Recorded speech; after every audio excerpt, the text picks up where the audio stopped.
This unforgettable incident happened 6 years ago when I was 15 years old. I live in the Maldives, which is a small atoll of islands on the Indian Ocean. During the holidays, my family decided to go to an uninhabited island for a picnic. I was really excited about it. Almost every Maldivian goes to picnics like this, so it was not the first time we went to do this. We went with a group of 16 people, 5 of my older brothers, including my mom and dad, and the rest were my friends and their parents. When we arrived on the island, I had a really weird feeling at first. However, I soon shrugged it off, thinking that nothing bad was going to happen. But boy, was I totally wrong. When I started to unpack my things, I kind of felt that someone was staring at me in the bushes.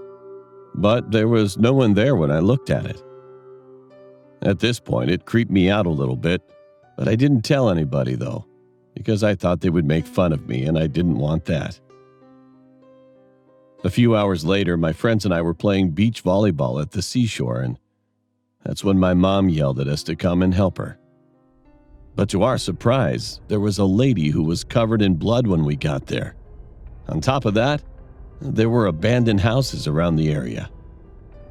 I could see the woman was pointing out to a hut, and she vanished as soon as we went closer. What the heck? No one dared to go inside, except my dad and my oldest brother. They eventually decided to go investigate, and what they saw in there was, it literally made my brother wet his pants. They jumped out from the hut and both shouted, "Get in the boat quickly!" We couldn't ask about it. All we knew that there was no time to waste at that moment. Although we couldn't pack all of our stuff, we had to escape anyway from this horrifying situation as soon as possible. All the people sat in the boat, and my dad started the boat and drove away. I then accidentally gazed at the island, and there was the same lady's figure standing on the seashore, smiling at us. And I could hear my best friend's mom crying. She was yelling and kept saying like this, "It took my husband!" I was terrified and really felt bad for my best friend at the same time, who was crying at the side of the boat.